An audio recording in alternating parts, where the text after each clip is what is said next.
This podcast is a member of the Voices of Wrestling Podcasting Network. Visit voicesofwrestling.com to hear the rest of our great podcasts, as well as show reviews, columns, opinions, and updates across the world of wrestling.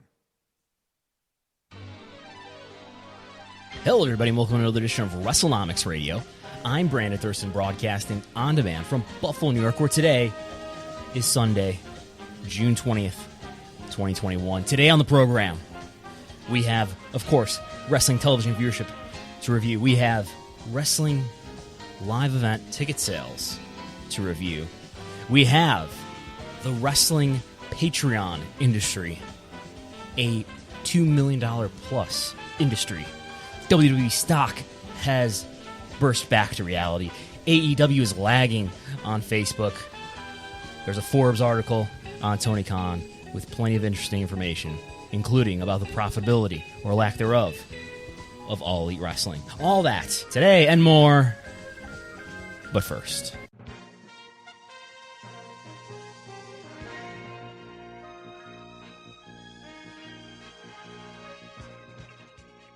and now, joining us from my South by Southeast, the Buffalo Blue Jays' very own, the comedian, ring announcer, entertainer, entrepreneur, gardener, kitchen cleaner. Chris Gold joins us from South Buffalo to discuss the week's events. Hello. Hello. Yeah, we have kind of the opposite effect of normal weeks. I did not take a nap this morning, early afternoon. I will most likely be taking a nap later after this. I got a little bit of a late start today due to working a live demonstration seminar yesterday, getting home late. So, where was your live demonstration seminar? It was at the Oakdale Mall in Johnson City, in Binghamton, just outside Binghamton. Yeah. Yes. How was that? How was that entertainment affair? Did you practiced your ring announcing skills? It was nice to get some reps in, you know. Nice to get some reps in. But hey, there is a restaurant across the street that makes a vegan Cuban, and it is phenomenal. Really? Across the street from the mall? Yeah. It's called Food and Fire. I hit the wrestling ropes. I took a couple back bumps, too, this week for the first time. Ooh, I saw the ropes March, on Twitter. I didn't see the back bumps. 2020. Yeah, because I didn't want to make people think that it was because of the bumps, because I really do believe it's just, I took some flip bumps and I took some back bumps. But I think what really did it was running full speed on the ropes. Not that many times, but full speed. Back and forth, like reps of 5 to 10 a few times.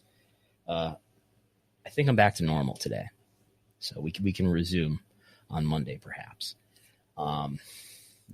New York State's open for wrestling. Now we'll see if Brandon Thurston is. Is that what people have concluded based on the latest rulings from New York State? Yeah, there's been multiple shows to be announced now. So, okay. I heard, is ESW now officially running a show? Yes, July 31st. You found a venue. I found the date. It was a long search. ESW's never run at Riverworks before. No, not on its own anyway. As in partnership, perhaps with others. It's ambiguous, but yeah. We'll see when I wrestle. Another thing I wanted to talk about is what is the name of this spreadsheet that we use to track the wrestling ratings that we give access to patrons? The name of this document. You mean the viewership spreadsheet? The Wrestlenomics viewership spreadsheet. Yes. Yeah, the Wrestlenomics viewership spreadsheet. Say that 3 times The fast. Wrestlenomics viewership spreadsheet. The Wrestlenomics viewership spreadsheet. And you're saying it too slowly. The Wrestlenomics. Yeah, see that. My point is, I feel like this needs a rebranding. Maybe the Wrestlenomics ratings something. I don't know. It just feels like a mouthful. But anyway, the Wrestlenomics ratings tracker. Subscribers get. Yeah, maybe. Is that more marketable? Tracker. Because spreadsheet sounds mundane and something like somebody at work makes you do. Well, in my day job, they call our spreadsheets trackers. So tracker. Yeah. The word spreadsheet itself is a tongue twister. Report card too. That is what we call some things. The ratings report card. But this is a data set. This is big stuff. This is not just a table. Oh no. This is I wonder how many kilobytes, megabytes this document is. You can't tell because it's a Google sheet. It would crash any Dell laptop that was made at least 5 years ago or before for how much information it has. Yeah. Is that a description of your laptop? My old laptop, yes. Okay. But you have acquired a laptop just for your expedition. Yeah, as the co-host. This laptop is just for podcasting. I'd really hardly use it for anything else. Okay. I've been scraping more. I have been scraping Cage Match as of last night. I'm having some issues with it this morning. I let it run all night. I was trying to scrape all of the results. Take a guess. How many events does Cage Match have in its database? Oh, I mean, I would say 2 million. 2 million events. Not matches, events. Because it goes back to the 70s with some of the territory stuff. Like if you look up Terry Funk, it goes back further than that. They've got stuff from the 30s. And I think they've got like all the indie shows all across the globe. I'm going to say 2 million. I know that's a crazy number, but it's over 300,000. See, that just seems to me light. I think that's I don't know, but I would guess that's bigger than wrestling data. But I'm finally Internet Wrestling Database. I've found is even more detailed in certain things. When I do the research for this day in independent wrestling history, they sometimes have more than Cage Match does. Yeah. Okay. But I'm doing that. In the past, we've had Matt Schroeder, who did the Wrestlenomics 500 list. He has scraped Cage Match and wrestling data. Shared some of that as well. Shared that information with me in the past. Trying to do it. I think he was using R though. I'm using Python. Just different programming languages. And I let it run all night last night, or I tried to, and I managed to scrape about 12,000 events, pulling the match out of each one. I have like a progress thing that prints to the screen as it goes. I'm about 2% in. So this will be an ongoing work. But that's all I have, I think, for this week. We'll talk to you next time. Bye. No, if you want to take the driver's seat, go. Yeah, we'll get right into it. And why don't we start with that, whatever you want to call it, the Wrestlenomics viewership spreadsheet track or whatever, kind of talk about viewership, as I'll be kind of reading off on that. We will start with the June 11th SmackDown, which did 1,944,000, which was a little bit of an uptick on overall, but a little bit of a drop on 18 to 49. It did a 0.48 compared to the 0.51 the week before. We did not have a new biography this week, as they, I think, I'm not sure if they're done or they took a break because of the 2-hour most running treasures. They're done. I believe that's the end. But because there is another, I know there's at least one other most wanted treasures tonight. And I don't know if there's any more after that. Oh, that's right. There's Ric Flair tonight. They're not done. Yeah, they're not done with the most wanted treasures yet, but I believe they are done with biography. So, but let's talk about most wanted treasures. And I was honestly shocked that they aired the episode, probably because it was Andre the Giant memorabilia, but it was featuring Mark Henry and the Big Show, and it did. You can't let that content go to waste. 487,000 overall with a 0.19 in the 18 to 49. And I mean, on a Sunday, I'm not sure if they were going. I mean, it's going against TakeOver. So, yeah. A lot of these have gone against pay-per-views or takeovers. Tonight's will be going against Hell in a Cell. That's true. Part of which we already saw on Friday night. Well, some people saw it. quickly, let's talk about SmackDown now. Yeah. SmackDown is always in a weird spot in relation to this podcast because it happened on Friday. We have an overnight number, and we just talked about last week's final number, the overnight number, 1.926 million. So about 1.9 million viewers is the overnight number. The overnight number always comes in a couple 100,000 lower than the final number. I would guess that's just due to, I think the overnight consists of major markets and extrapolates them onto the population. And maybe wrestling is just disproportionately popular in non-major markets or something. I don't know. But anyway, that's the highest overnight since May 7th. So I'd expect this to be the highest viewership since May 7th. That would make, in all likelihood, this is the first time that SmackDown has hit 2 million viewers in over a month. Probably. But we'll get that final number probably on Monday. But they decided to put, what tell us about this? So summarize this. We got very short notice that they were moving the Hell in a Cell match between Rey Mysterio and Roman Reigns from the Hell in a Cell named event on Peacock to this week's Friday Night SmackDown.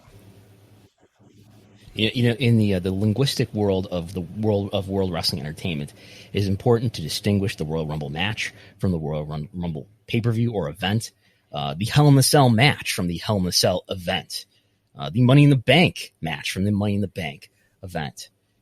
Just like pronouns, you can't just be vague like that. People, or at least one person, gets upset. So I was speculating that maybe, you know, SmackDown ratings have kind of been slipping lately. Not that you don't necessarily expect that. It's May.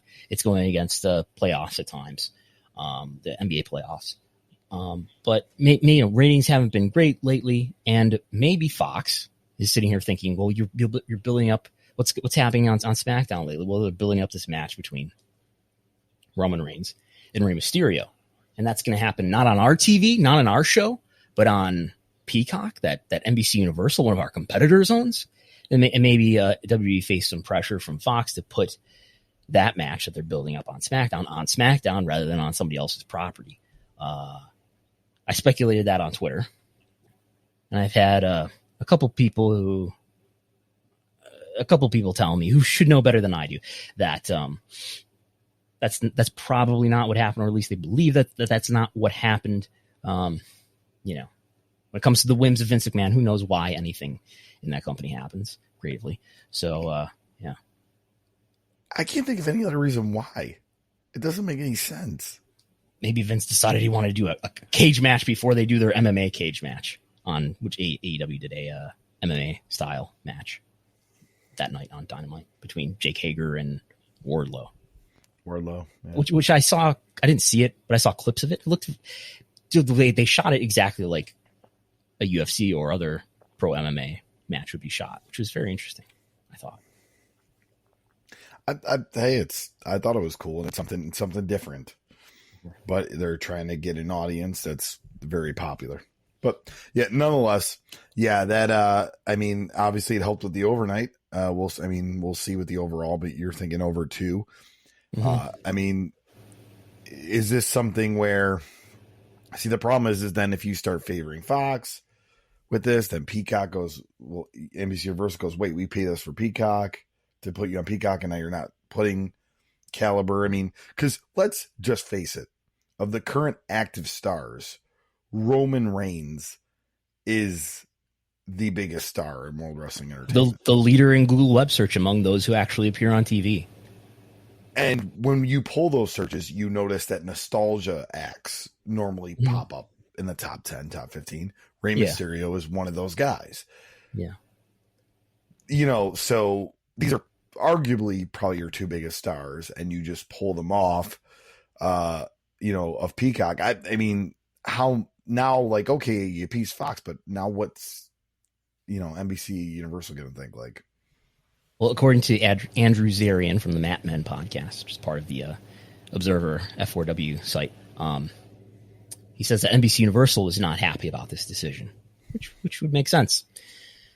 Fox has one of the free streaming services, right? Is it Tubi? Tubi is that theirs? Anyway, I know they put a lot of stuff on it, like Next Day on Hulu, and then they have their own Fox, but you really have to have a cable provider to watch, which is weird because Fox doesn't even own a piece of Hulu anymore. I believe it's NBCU and Disney's partnership alone now, but they used to. And SmackDown is still on Hulu. However that works out, I don't know, but there it is. Fox is probably getting some licensing fee or something. Well, yeah, because like I remember watching, I don't know how long ago they didn't own a piece, but like I'd watch Gotham the next day on Hulu on Fox, and that ended like a year or 2 years ago. So,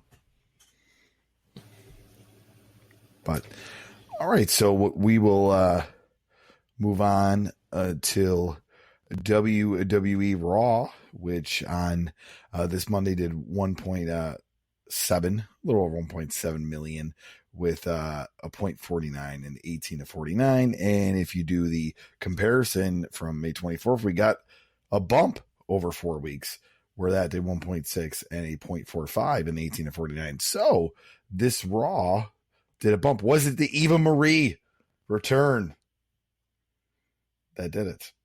And what's Piper Niven's new name? How's it pronounced? Nobody really knows, but I'm assuming it's Dewdrop.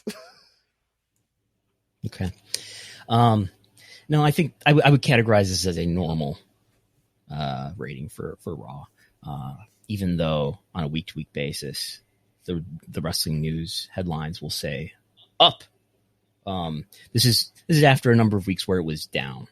Or was it down? No, this is actually the fifth. I think the third consecutive week when it was up. But anyway, in one of the tabs on the viewership spreadsheet, see how hard that is to say? On one of the tabs on the spreadsheet, there's a report where you can see what I sometimes call the Wrestlenomics normal rating, or the Wrestlenomics O-meter, which takes the total audience, the 18-49 audience, the 18-34 audience, and I do a median of the given episode compared to I take the viewership of the given episode compared to the median of the last 4 weeks.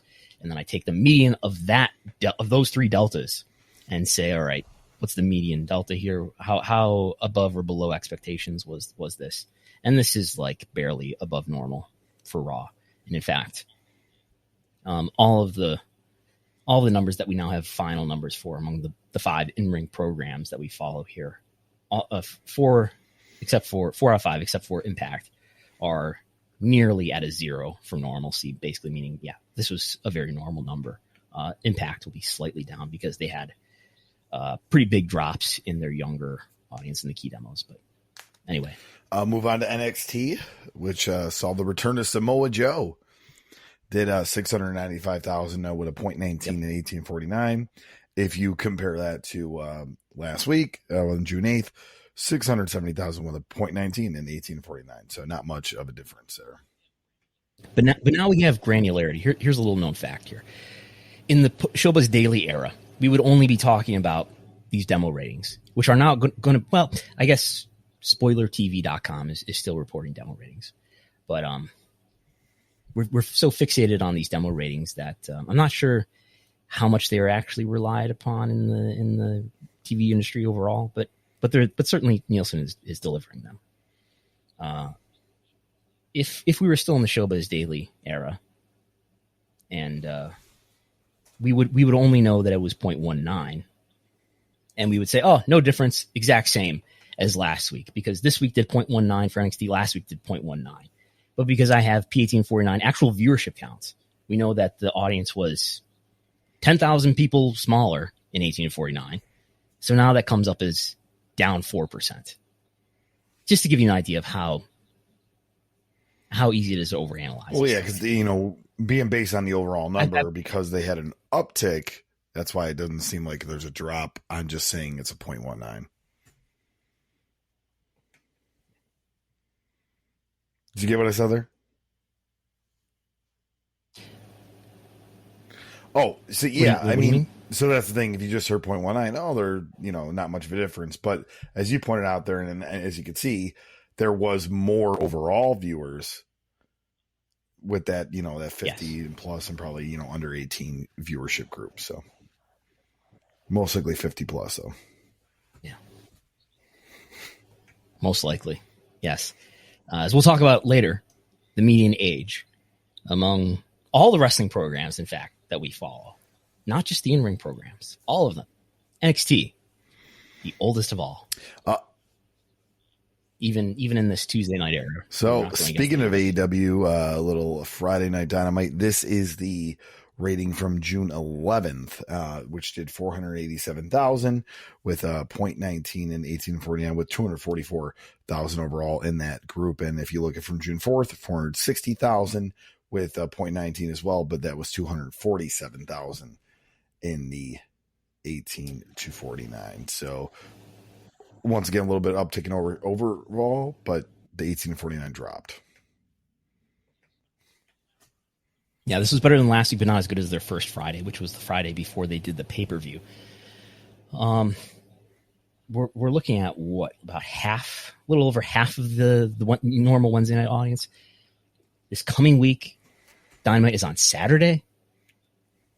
I wonder how the audience is going to recover once they do return to Wednesdays. Is there going to be is the viewership going to be down when they return to Wednesday versus their normal spot when they were last on Wednesday? It's something we'll look at in July, I guess. But people have been talking about, well, I don't know, I've been talking about to what degree does this give us an idea of how AEW Rampage is going to be when that program debuts on TNT in August 13th or something, which will move to TBS in 2022 along with Dynamite. But if you're going to look at this, you have to look at just the first hour, because Rampage is going to be a 1 hour program that runs from 10 to 11. Okay. And the first hour of these Dynamite episodes is running from 10 to 11. So what's the average viewership? We get the quarter hours, of course, because the Observer has the quarter hours. So the quarter hours average just for the first hour for this week and last week are closer to the same. Actually, let's see here. The average total audience for hour one on May 28th, 587,000. Following week, 495. The following week, 547. That's total audience. Total audience doesn't matter, though. Key viewership or key demo, that's the only thing that matters. And the 3 weeks have averaged 291, 251, and 273. I think these are not the numbers that Rampage is going to do. I think Rampage is going to do a step under this by 5-10%, something like that, because I think it's optimistic to imagine that this is the A show right now that people are gravitating to. By the time Rampage goes on the air, it's going to be the third hour of AEW that you're asking people to watch during the week. Tony Khan can say what he wants to on Busted Open about how there is no B show and they're both A shows, A and A, or whatever he wants to say about how, they're not going to treat this like a B show. Dynamite is going to be perceived as the A show. Dynamite is the show that is in the far better time slot. Dynamite is the show that is 2 hours long versus the 1 hour that Rampage will be. And Dynamite came first. So I think by the time, consider all that, and then by the time you ask people to watch the third hour, maybe then they've already had their fix of AEW or of wrestling in general at that point, and I think it's going to do a step under this. I don't think you can compare the A show to what the B show is going to do in terms of even though it's the same time slot. So I would predict mid 400,000s in total viewership, low to mid 200,000s in 18 to 49. That would be my guess. All right. So we'll move on to a friendly promotion of AEW, Impact Wrestling. Thursday, June 17th, they did 111,000 overall with a 0.03 in the 18 to 49 compared to the week before, 120,000 with a 0.05 in the 18 to 49. And the 18 to 49, it's interesting because they did 39,000 overall in that this week compared to the 60,000 on June 10th. Not going against Dark Side of the Ring this week for the first time. since that season started. But the China documentary on Vice, which you can find those ratings on the Wrestlenomics Patreon spreadsheet. The China documentary, I think, did 153,000. I'm scrolling to find it right now, but 158,000. The China documentary did, which is lower than any episode of just slightly lower than any episode of Dark Side of the Ring did. This was a 2-hour documentary, but as usual, as all the Dark Side episodes did, it overlapped the second hour of Impact. Did not compete with the first hour. This is a 2-hour documentary. That's the number for the whole 2 hours. Again, lower than any other episode of Dark Side. Did you watch the China documentary, Chris Gullo? I did. Did you enjoy it? Was it unenjoyable? Was it sad? I mean, it was well done from the perspective of Vice, taking what the previous documentary crew, which I did not enjoy, them and her manager and the way she was used and abused and the problem is she always had, it seemed like when she had a falling out with WWE, from what I get from that, and I know but from what I understand is she really, wrestling was her family. She wanted to be part of that. But like all these people, I think were pulling her in a direction of, well, you're this big star. You can't go anywhere for less than $1 million. You need to be on reality TV. You need to be in movies, this and that. And like, when all reality, her life probably would have been down a better path if she would have been, okay, you know what? I had a falling out WWE. There's TNA. There's, she was in Japan, but then she stopped showing up to bookings. Like, there's the independents.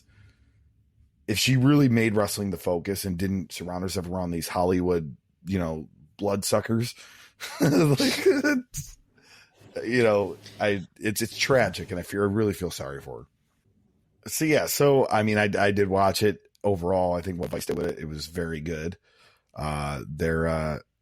They're now doing these like special vice versa things. It seems like based on other shows. So like the Dark Side of Football they've been doing that I don't think has been good, but now they're doing one of these vice versas next week that's talking about how black quarterbacks are treated in the NFL, and that will be pretty interesting. And then we also got a announcement that Dark Side of the 90s is coming this summer. Really? Yes. Oh man. Great. Is that what's going to go on Thursday night on Vice? Yeah. I should mention too, and someone pointed this out on Twitter when I was tweeting about the ratings or whatever. So Vice, I mean, we've talked about this too in comparison, comparing MLW. I think maybe we were even talking about New Japan, reportedly in discussions with Vice. And previously their home being Access. Vice is in, I think we found something like 70 million homes versus Access is in 40 million homes. So Vice is in a better position to do higher ratings just because it's in significantly more homes than Access. While pointing out that Dark Side of the Ring is being viewed more widely by, I don't know, about 100,000 viewers, roughly, more so than Impact is. Yeah, so I mean, Vice, we've seen MLW on there. Now they're doing documentaries aside of Dark Side of the Ring about wrestling. They did, I don't know if you've ever watched Vice News. It's probably honest to me, it's like the most, other than maybe BBC World News, the most honest like news. And they do a lot of pieces, and they've recently done C-SPAN. Yeah, I know you're C. What about? I'm wearing the C-SPAN shirt today. They did a piece on RVD and his thoughts on how cannabis can help people and all that. So like, more wrestling is getting infused. No pun intended. Oh, this is a good time to bring this up. I was on Instagram, okay, and I got served like one of these like wrestling news site memes. Have you seen? You probably know what I'm talking about. Just this stuff that shows up on Instagram, and it's it's Instagram, so it has to be like a big image, and it's almost like a meme.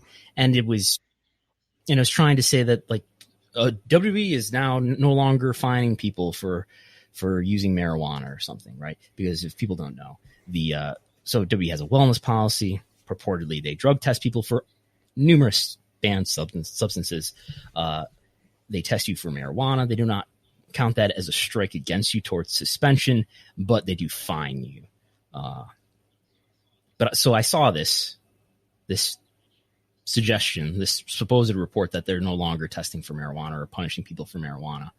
And I looked at least according to the corporate website, under banned substances, or it's not under banned substances, but the marijuana rule is still in there. The weed tax, as they say. There's that hasn't changed on the corporate website. I don't think it will change in any sports really until it's a federal legalization. Yeah. I agree. Yeah. All right. So I know, kind of want to talk about median ages the last 6 weeks for all these programs. And we'll start with AEW Dynamite. The median age has been 49 years old. The youngest, actually tied with the biography and Dark Side of the Ring. All did 49 for overall median. Yes, this is at the last 6 weeks. So this is probably not. Would this be all the biography episodes? Maybe close to I think like 5 of the 6. Yeah. Impact Wrestling, 52 years old. Yeah, usually older. So I think they're doing better than that. Might be some of the Kenny Omega and being involved. What's really happened noticeably is that the total viewership for Impact has gone down. It's kind of gone down to the right trend over the last, let's say, 365 days. But the 1849 viewership has gone up. So I tweet these trends that I think we talked about this last week. Yeah, the total viewership is going down. So people who hate AEW enjoy saying that this relationship isn't working out. But the 1849 audience is rising, and you can see that reflected in a younger median viewer than WWE's audience for their in-ring programming. Most Wanted Treasures also did 49 years old. And you kind of, going with, I'm assuming the audience from biography, they don't all stay, but the majority of them stay. So Raw did 55 years old. SmackDown did 56, and NXT did 57. Yep.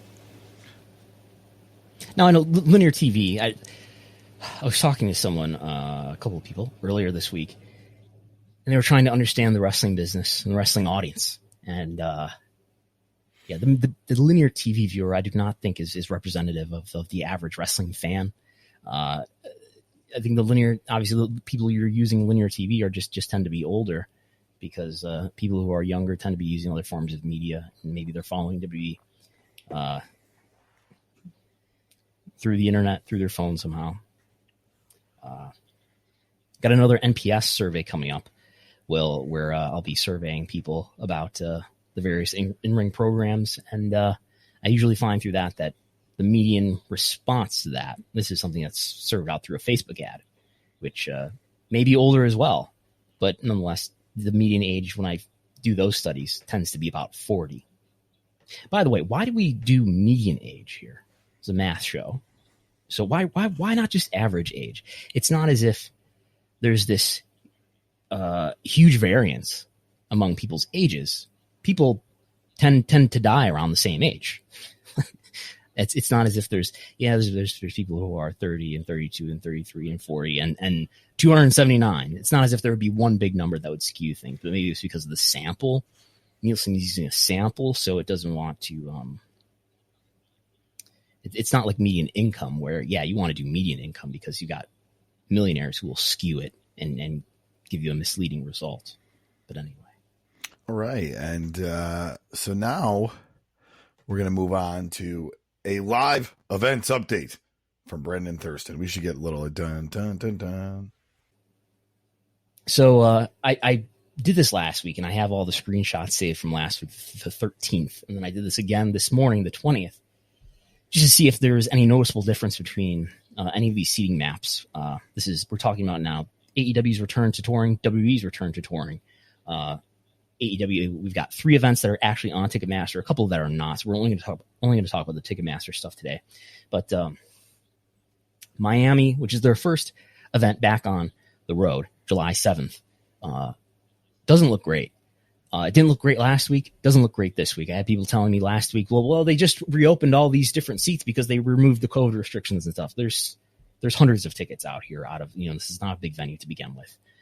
There's blue all over this map for AEW's first event back on the road. And I know it's Florida and I know it's Miami, but why is there so little interest in AEW's first event back on the road?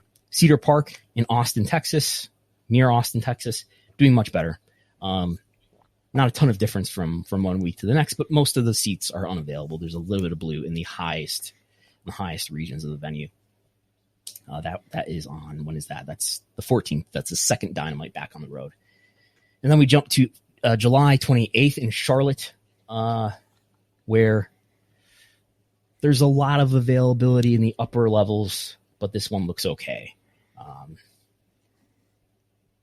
And then jumping to WWE, where basically the trend is that the first events back on the road, especially the TV events, are doing well. But the further along the list you go, especially when it comes to the house shows, they're doing pretty badly. You can still get tickets for Money in the Bank. Mostly it's the really expensive tickets and the really high up tickets, but Money in the Bank is going to be pre-packed. The first Raw on the road.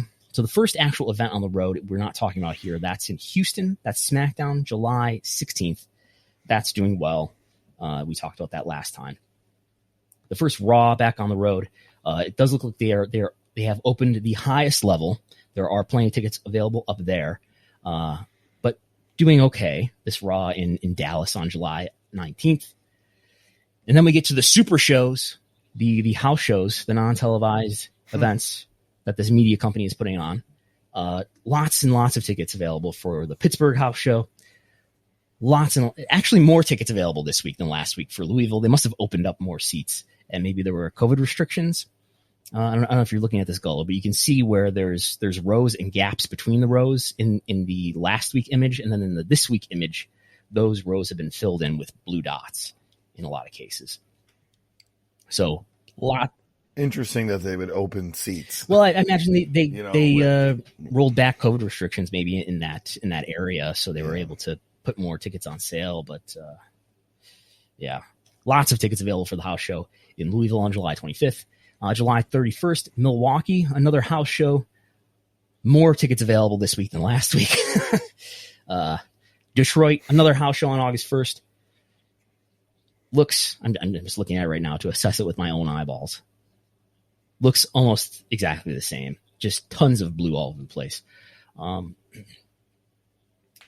Rosemont, just outside Chicago, August 2nd, a Raw.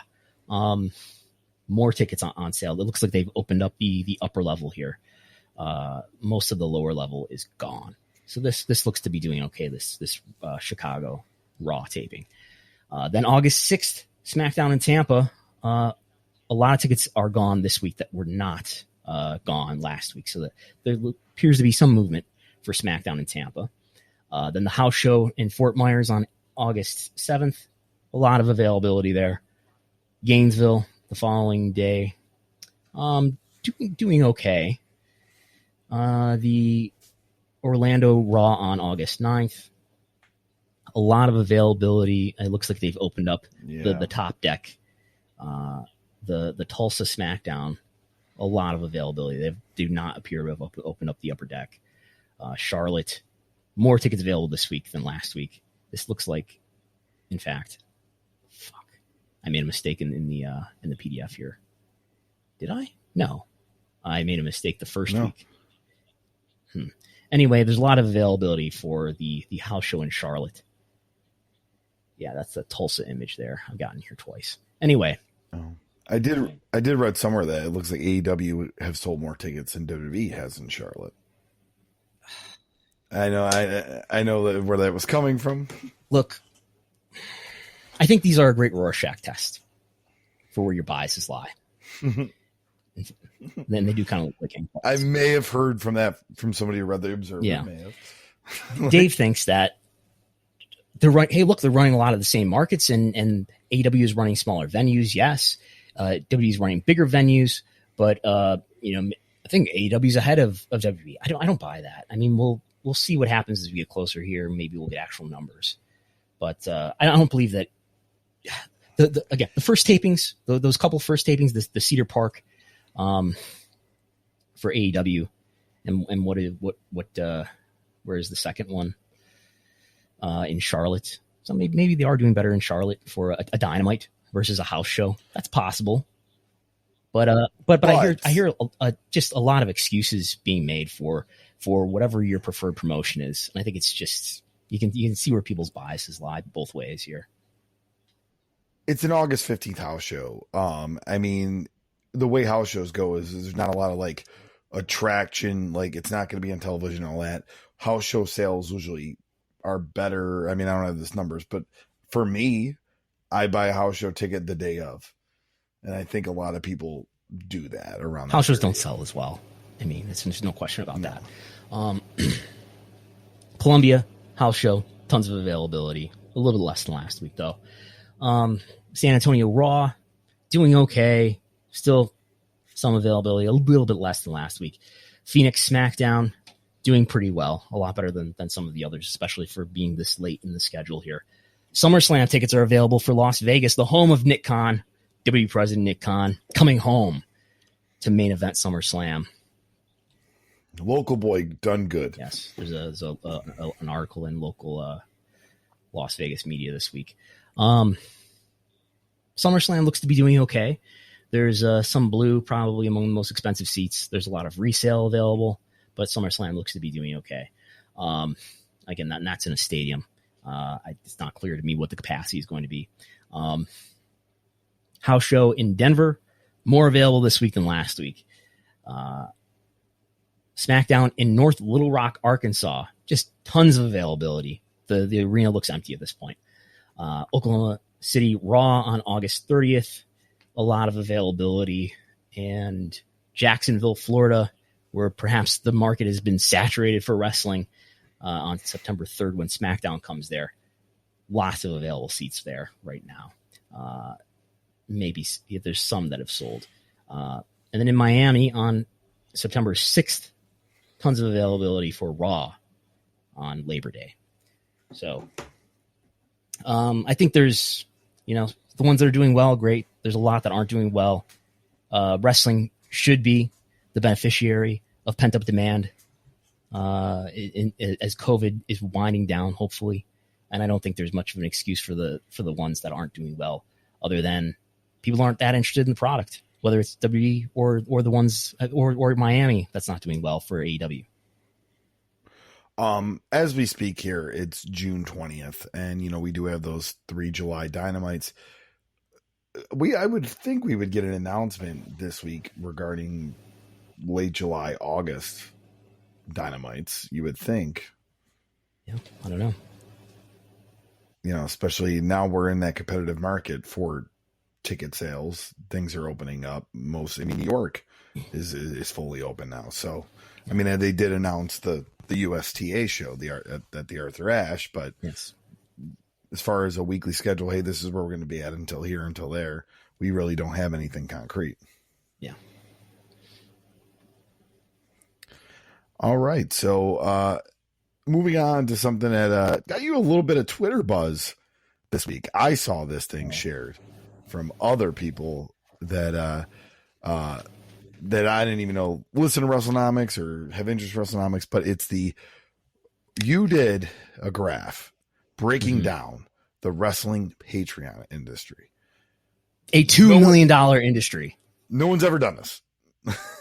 And very, very interesting when you break it down. I know you want to go to more details, but just to give people guide the ship, adfreeshows.com, ran by Conrad Thompson.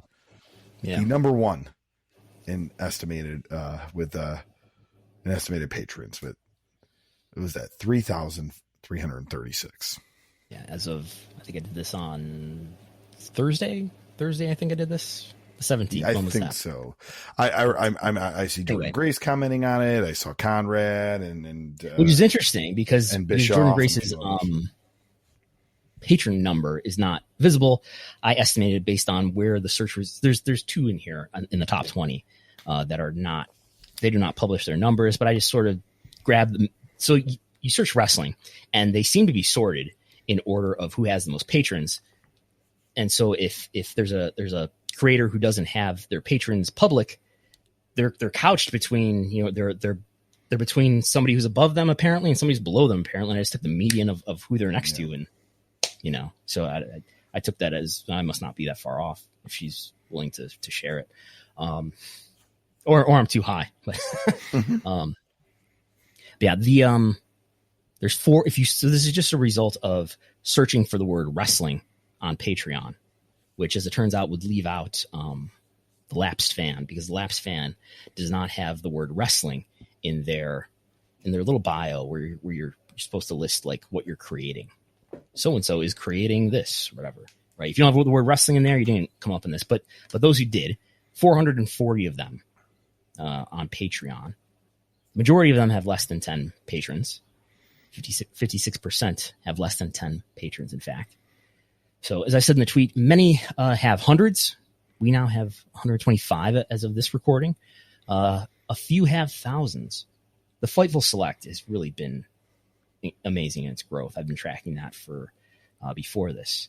For the last few months, I've been tracking Patreon accounts that I feel like are kind of peers of Wrestlenomics, to get an idea of, you know, how big is the growth potential. And Post Wrestling is doing well too. Post Wrestling is among the leaders. Yep. I have to ask, in the middle of this podcast, a couple times per recording, Chris Gullo, we can see each other on video. He stands up as if I've just said something very offensive, and he's walking out. What is going on? I just popped my knee. Okay. I gotta. This left knee isn't as good as the right one. But anyway, what was I saying? You were talking about how he uses a gauge to see growth potential. And what I found is that, like, maybe a good measurement is sort of 2%, maybe 4% of your Twitter followers is a good conversion rate as far as predicting how much growth you can get, something like that. But yeah, Fightful has grown enormously over the last several months. I think Sean Ross Sapp is doing a great job doing these little reports through Patreon. I don't think there's anybody doing a better job of being in touch with talent than Sean Ross Sapp at this point. This is I think ad-free shows. That's Conrad. He's got all the talent, and he does a really good job.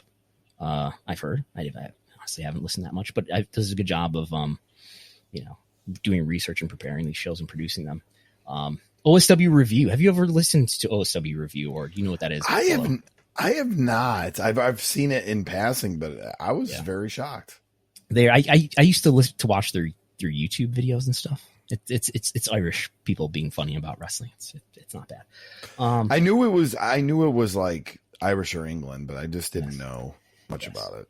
But yeah, Voices of Wrestling flagship podcast, which this podcast is a member of their free podcast feed. They're doing really well. Over 700 patrons for their Patreon. So yeah, I am a fan of what Brian Zane does. So seeing Wrestling and Regret do pretty good. 680. Danhausen. Always love me some Danhausen. 610,000. I saw, or 610 overall. So yeah, I mean, some of these surprise me, but some of these don't surprise me. I mean, I think one of the morals of this story is that I'm aware of some people who are sort of discouraged about their lack of growth on Patreon sometimes. But if you have more than 10 patrons, you're doing better than most people. You're doing better than most people if you have more than 10. So in that case, Wrestlenomics is doing great. We're growing. Yes. But yeah, I think so this sort of gets at one of my peeve issues where I think subscriber growth or subscriber revenues and direct-to-consumer revenues are more valuable, and it lends itself to better content, more informative, intelligent content than I think ad revenue driven businesses do. If you have a wrestling news site that is totally, or if you have a business that is totally driven, any kind of media business, I think really that is totally driven by ad revenue or mostly driven by ad revenue, you're more incentivized to just make people gawk and make people enraged. I mean, that this is what social media is. If you look at Facebook's revenue sources, it's almost completely ad revenue, which it's a really powerful tool. And I'm going to use it in a day or two to do this NPS survey. But when all of your money comes from the number of impressions you can drive, you end up inciting insurrection, for example. Or in the case of Twitter, as much as we use Twitter, and I think Twitter has been a very valuable tool for me personally. It also, as people know, it's a terrible place to have conversations a lot of the time because people are terrible on it, and the algorithms maximize enragement or confirmation bias.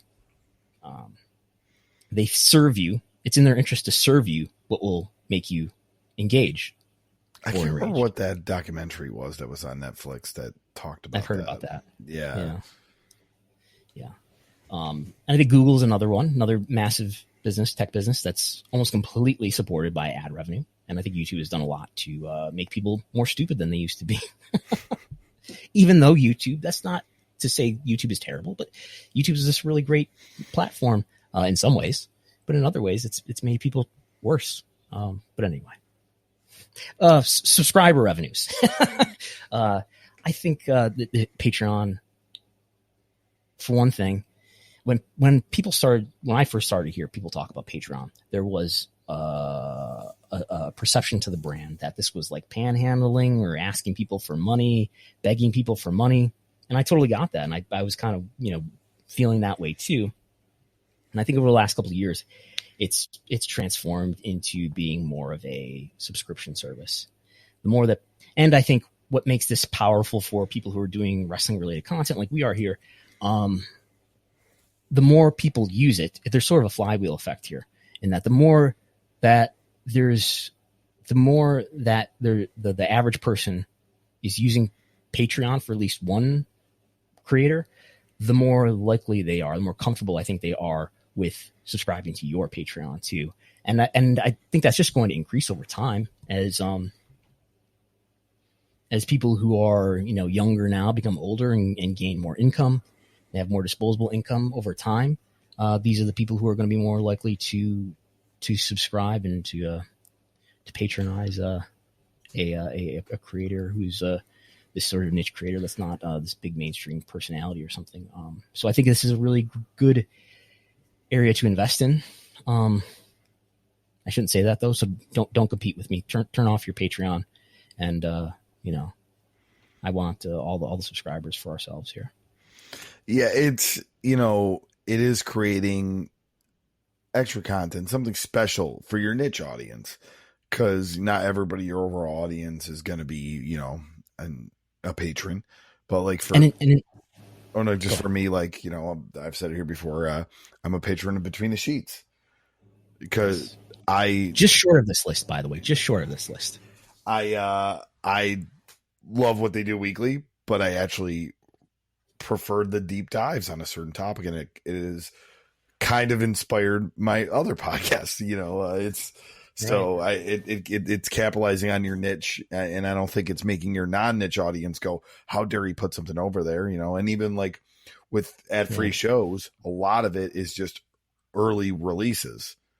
Yes, they do have a lot of other content now. They do like shows with smaller shows with other people, and they have live Q&As and stuff like that, but a lot of that is just like, hey, if you're such a fan of the Kurt Angle show, you could get it a week early, and to some people they want that. Yeah, and another thing on the sort of the hard economics of this is I think that the monetization rate when you're talking about a direct sale is so much higher than it would be for your monetization rate per user, per person. Think about trying to monetize YouTube. It takes roughly, and we'll talk about this, I'm sure, in shows to come when we talk about YouTube views among wrestling promotions. It takes about roughly 1,000 views to make $1 on YouTube, right? It depends on, yes, I know it varies greatly depending on the CPM, but it takes about, let's say 1,000 views to make $1. So you have to, now granted who knows how much of the time people are actually spending watching, but let's say 1,000 people or even a few hundred people to make $1, or off of one view versus I'm getting one person to pay $5 a month, so it's just, you're getting more money per customer, per viewer, per audience member, I think this way. And I think like the Patreon stuff is especially useful for wrestling creators because I think wrestling is an especially niche thing. There's not a huge audience. In fact, the audience is perhaps shrinking over time, but there's this disproportionate passion for it. There's people who are, if they are into wrestling, there's a lot of people who are super into it. So I think that lends itself to subscription service versus consuming the free product that's supported by ads. So I think that's why I would imagine other forms of Patreon creators are. I would imagine the wrestling creators are disproportionate in their number and perhaps in terms of their patrons too. All right, we are going to move this train to the stock market, and after that crazy week of being a meme stock. Back to reality here, as close on Friday, $57.83 for a share of WWE stock. So pretty much back to normal in that, 53 to 58 area where they usually live. Yes. Not a lot to say here, but W stock is totally back to reality. It's in fact, so if you look at the Tuesday, which is the day before the meme stock, before the day before I woke up to a Reddit link in my DM box, it closed at $58.15. On Friday, it closed just below that, $57.83. So the meme stock bubble has burst.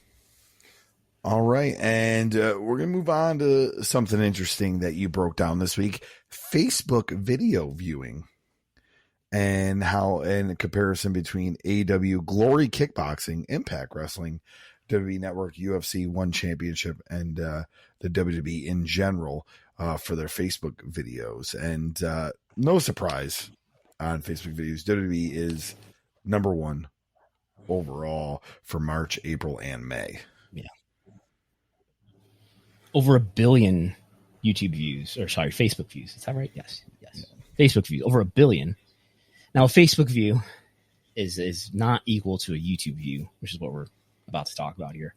A Facebook view, according to Facebook anyway, the trustworthy people over in Zuckerberg land, 3 seconds is a Facebook video view. A YouTube view, I think, is somewhere between 10 and 30 seconds at a minimum.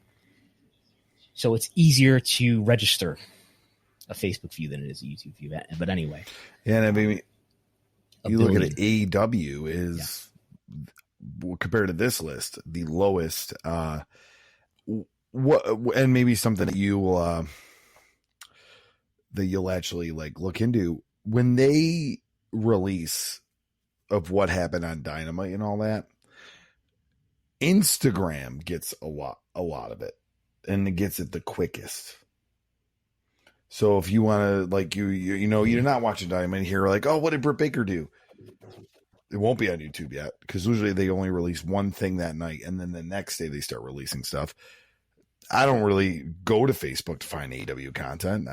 It doesn't frequently pop up in my feed. Instagram is where it seems they put a lot of their stuff. So it'd be interesting if you, start breaking that down to see where they are. It might still be towards the bottom of the list, but I think they do better there. Well, the thing is, this is from Tubular Labs. They're doing YouTube and Facebook. They're not collecting at the moment Instagram. If I could, I would. But I don't know if this is an intentional strategy on AEW's part. The big takeaway here is that, yeah.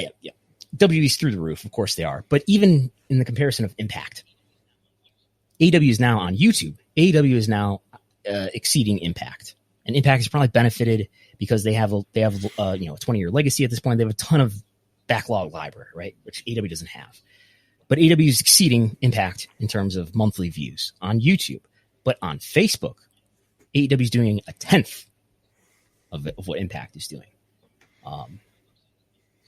If I go to AEW's Facebook page right now, they still do not have video highlights of Friday Night Dynamite as we record here on Sunday afternoon.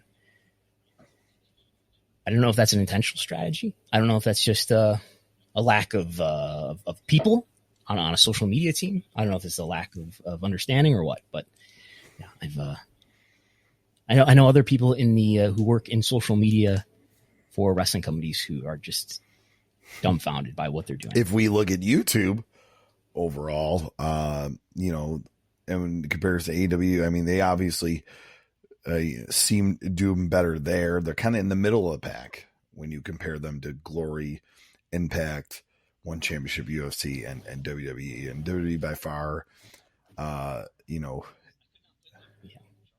could not put WWE on the chart because you would not be able to read any of the other numbers for the YouTube UFC chart. Right there, and still it's not even close where they are. And just to go back to the Facebook video views, it is conspicuous that I think most of these players have can you hear the plane? Yeah. So they're probably what happened was I just heard it like a few minutes ago, and it's probably the same plane that just went towards you. Because we're both, if you're still where I think you are, we're both located near water, very close to water. So that's where they're doing the whole thing. Close the Blue enough, Angels, folks, for those of you, they're in Buffalo this weekend. Yeah. Yes, there's a showing of air power by the water this weekend. Anyway, it's conspicuous that the Facebook video views for most of these companies has doubled or nearly doubled or maybe more than doubled over the last couple of months. And, I've been asked, well, did Facebook change how they measure video views? Not that I can tell. I've done some Google searching, but I can't tell. Who knows ever what is going on in the world of Facebook. But, and you actually did a nice comparison between WWE and WWE Network, because they are two separate when it comes to the Facebook viewing views between March, April, and May. And yes. WWE does obviously better than what they're putting on the network there, but you'll notice on my feed, the network pops up a lot of the old school retro stuff like that. But the network doesn't have stuff on YouTube though. Just Facebook. Wow, those planes are getting louder and louder. Yes. Oh, is that what I heard there? Okay. There's probably one on the way to me now. Our friends of the Voice of Wrestling Podcast Network, Everything Elite, also pointed out that WWE is doing some stuff with TikTok, I believe. AEW, there is an AEW on TNT TikTok account that has basically nothing on it. People will like to point out that, well, I don't use Facebook for anything. I'm a 30-something wrestling watcher. I don't use Facebook's for boomers. But TikTok is the new trend. I have a friend that actually works for UFC at the Performance Center in Las Vegas, and recently they asked all the people that work there to do TikTok videos for the Performance Center Performance Institute. It really is over there. Yeah. So that's been a growing thing in these companies. Yeah. And I don't have any data on hand, but I was listening to the Light Shed podcast, which is Rich Greenfield and Brandon Ross, who covers W Stock, and they were talking about how the watch time for TikTok overall is just soaring to the point where it's either exceeding YouTube or it's right next to YouTube, or it's the only thing that people are using.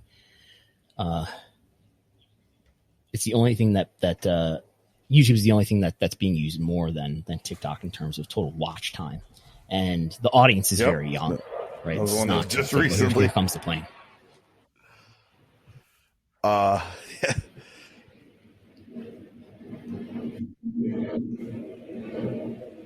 So,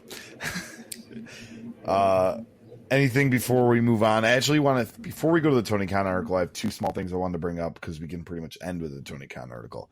First off, you actually had something on the Patreon, which is only $5 a month, about the NFTs that have been released for Jim Cornette and Bret Hart. Maybe not. Maybe you just shared something to me. I have something on the Patreon I get about the it? emails. They're mostly Patreon things you share to me. Oh. No. Okay. Oh, I forwarded you a press release that somebody Well, folks, sent there to is me. nothing on it, but there's so much more. Tell the people what it's about. But yeah, so there's a company that is going to release NFT packages and tiers for Bret the Hitman Hart and Jim Cornette. And this same week, and I don't know the Jim Cornette. I've heard of Bret Hart. Is he that person? I don't know the logistics I've never heard of on this other thing that's been announced this week. Is it just a Patreon type thing? Is it a real cryptocurrency? But MJF coin was announced this week. Oh yeah. Me neither. I just don't know what it really is. Is it? I don't know anything about it. I've just seen. You're No, the one. cannot. You're the one who traffics. But you in also cryptocurrency. There can is you a buy it ton on of cryptos Robinhood out there that are just kind of joke crypto coins. There's like a poo coin, and and most of that's those how aren't tradable Dogecoin on started. Robinhood. Right? I would have to. It's a joke. I'll look to see if it really is on like a standard cryptocurrency trading thing for by the time next week. But yeah, if you want some MJF coin. Yeah, I did see somebody post a line chart to show how it had grown in value over the short time that it's been. It's good. It's that will start a trend. Yeah, that's funny. I don't know. I mean, I know people talk about how cryptocurrency is terrible for the environment. If wrestlers can find a way to make money, fixed, but yeah, he won't be the only one with cryptocurrency if he does well. You know, and then WWE will get their hands in it. And then, it'll be RKO coin and like all this stuff. Also, too, we talked about the Cameo partnership last week. Yeah. I don't know if you saw this week on Twitter. Fans were posting their Alexa Bliss cameos that cost $600 from that new Cameo partnership. okay. One was 25 seconds. I saw this shared, but it was a 30 video. seconds. So Another was 16 seconds, but most of them were like that. For $600, and she just like says, "Hi, this is Alexa Bliss," or in her like childish gimmick thing, and being. It's not childish. This is normal. Possessed child, like, and just like they said their name, and she makes like a weird comment, and then I think my favorite thing was she does one for this guy, and she goes, "Oh, you're from Texas." I don't think I've ever been to Texas. And then it pretty much ends. And I'm like, you guys are promoting that you're doing live shows in Texas next month. Say something like that. Oh, we'll be in Texas next month. Do a little shilling, something like. The people, yeah. And what was the complaint that this was too short? It's got very viral on Twitter that from what you get usually on a cameo from a wrestler, you get a few minutes. The prices are way cheaper than $600, and she's doing 16-second cameos for $600. And I wonder if she was doing cameo before, and in the pre you can't do cameo days, and now she's getting a fraction. Maybe a fraction. Is this a WWE call? Keep it 30 seconds later. Is this a talent call? And they're like, "Oh, I'm only getting because." Are they getting their normal royalty percentages? And if they are, that's not a giant number. So yeah, so that's just want to come to those little tidbits out with the Cameo and the MJF coin and the Bret Hart NFTs. But big news this week in the Wrestlenomics world was the Forbes article on Tony Khan and AEW, titled "Meet All the Wrestling's Tony Khan, the next Lord of the Ring." And want to kind of read some of the wrestling metaphor quotes here. His tone in the video came across as more tongue-in-cheek than pile driver, referring to Tony Khan's promo on Nick Khan. Khan has shown little intention of crushing McMahon with a methodical steel chair. Mm-hmm. And then I think my favorite one was he would rather recreate the heyday of the Monday Night Wars and have a sleeper hold on wrestling as McMahon has for 2 decades. Yes. In articles like this for other people who are involved in other sports or endeavors, are there puns like this? Why does and if not, why does wrestling always get this treatment? I'm surprised it wasn't like Tony Khan's looking to body slam the competition. Yeah. We'll get into kind of the meat and potatoes of it. On AEW profitability, Khan expects his wrestling division to be profitable this year, though an 8-figure investment in video game development will keep the company in the red for now. And this line blew up. Did it? On social media. Oh. Yes. From people that understood what he meant, understand the investment, and people that are like, oh, this company, they're putting all their money into a video game and they're going to go bankrupt and this and that. Like, people just can't take a step aside and realize that they're making an investment in a video game industry, which honestly, I think they'll do very well in. And they'll make that money back tenfold. Maybe. The takeaway for me here is that this implies that AEW has not been profitable yet. Even though the Wrestling Observer newsletter has said that AEW was profitable after they made their January 2020 deal, where they renewed or extended their deal with Warner Media at a higher rate now $175 million over 4 years, which is, as this article also mentions, 43 and $43.75 million average annual basis. More on that number later. So AEW's not been profitable yet on an annual basis anyway. There's different ways you can cut up time, right? But on an annual basis, they've not been profitable, apparently. That's takeaway number one. 8 figures is a lot of figures. That's somewhere between what? $10 million and $99 million. So who knows how much money they're really investing there. A lot, though. More than $10 million. But in I was having a conversation. Yeah, go ahead. You could say that 8-figure number that we didn't really know that they got to move from TNT to TBS. They could basically invest that number into the, replace, if it's the same number. I don't believe you're saying that they're getting more money because they're moving to TBS. Well, remember they said that it was including an 8-figure number to move networks when Tony Khan said that. You remember that? No, yeah. And I don't believe they're getting. Oh, you don't believe it? Okay, yeah, okay, yeah. No. I literally find me the quote, and we'll consider it this week or next hour. Yeah, but you continue. All right. I was having a conversation with somebody months ago, and we were talking about the opportunities for I thought we were talking about the opportunities for WWE revenue growth, and we're discussing the potential growth in the gaming space for perhaps for WWE. WWE has a lot of valuable intellectual property, a lot of history of success. Well, sort of in the video game space, they still sell, I would guess, somewhere around $20 to $30 million per year in both console and mobile games. But lo and behold, it was AEW that was investing in video game space. So I think this is referring to the console game, especially. That's what was hinted to me. But maybe also the mobile games that they're working on. So the casino game has come out already. The two mobile gaming companies that they're working with are Crystallized Games and Kama Games.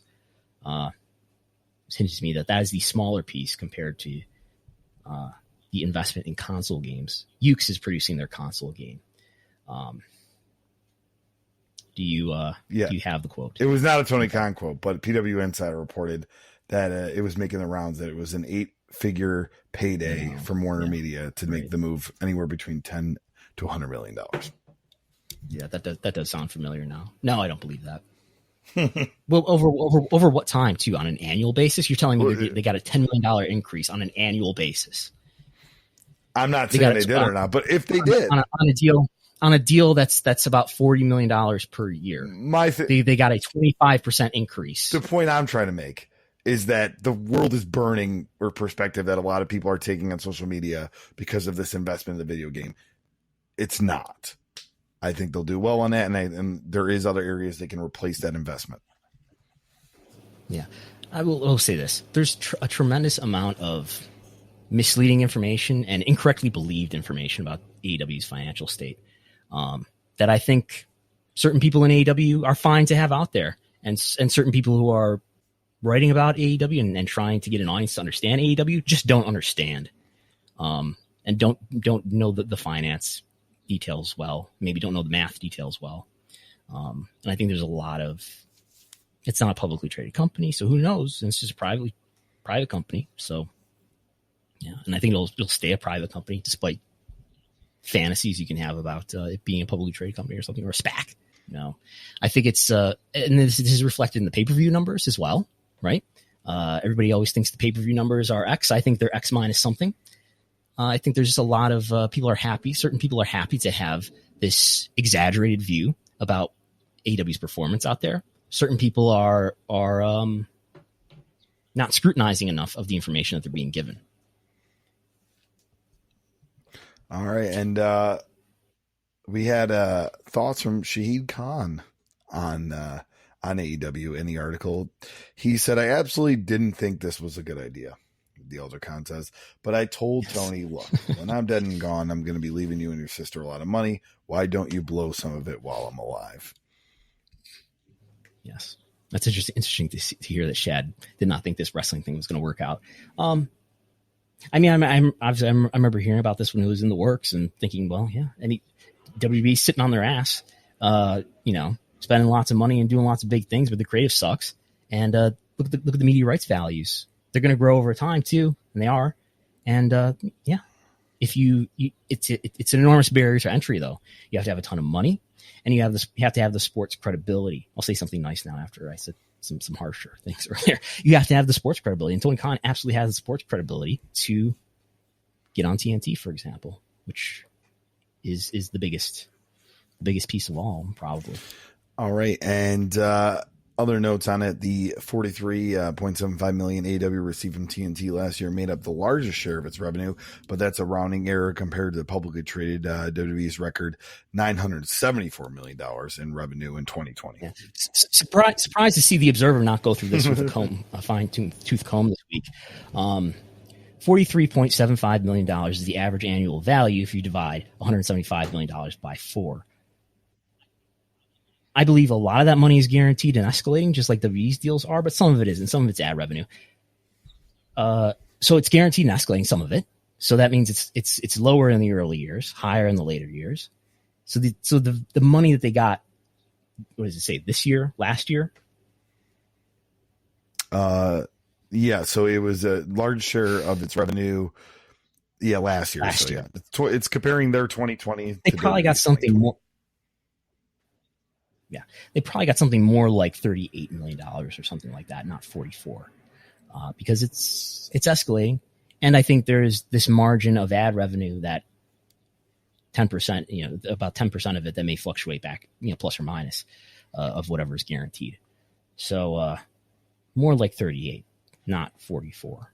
Not a huge difference, but not that. And another note from the article: there's no reason why there only needs to be one wrestling company, Khan says, contradicting the act that he put on the AEW promo. The wrestling business is hotter now than it's been in a long time.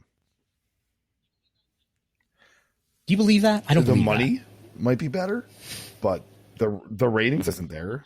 I think it's more niche. No. I think it's more niche, just sort of like we were talking about with Patreon. I think wrestling is a space where you can get more and more money out of people, an individual person, over time. You can get more money out of the average wrestling fan today than you could yesterday, and you'll get more out of that person tomorrow than you will today. And that's going to continue to be the trend over time. But wrestling, I don't know if you could make an argument that maybe it's never been less popular than it is now. It's still tremendously valuable to TV networks because it's still quite popular enough to for WWE at least, to demand. There's Vince McMahon flying in low on me there. They were just by my house. But anyway, as I was shouting, they're still wrestling is still popular enough. WWE is still popular enough to demand hundreds of millions of dollars a year for TV rights fees for its core content. It's wrestling content, by the way. So it's more profitable than ever. I know we're still in a strange COVID time where who knows what ticket sales would be, who knows what merchandise sales would really be.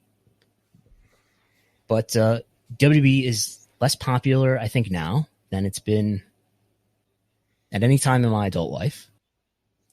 There are more non-WWE wrestling products that are popular now, which is a very unusual thing. And that's largely a function of the fragmented media space that we increasingly live in. So there's a greater diversity of wrestling products available to the average consumer globally, probably. But more popular on the whole? No, I don't believe that. The biggest company in the world is in a multi-year decline across a number of its metrics that are tied to consumer revenues. And AEW's done an impressive thing by getting on network TV and getting a nice TV deal. It's not a huge TV deal, though, and their ratings aren't huge.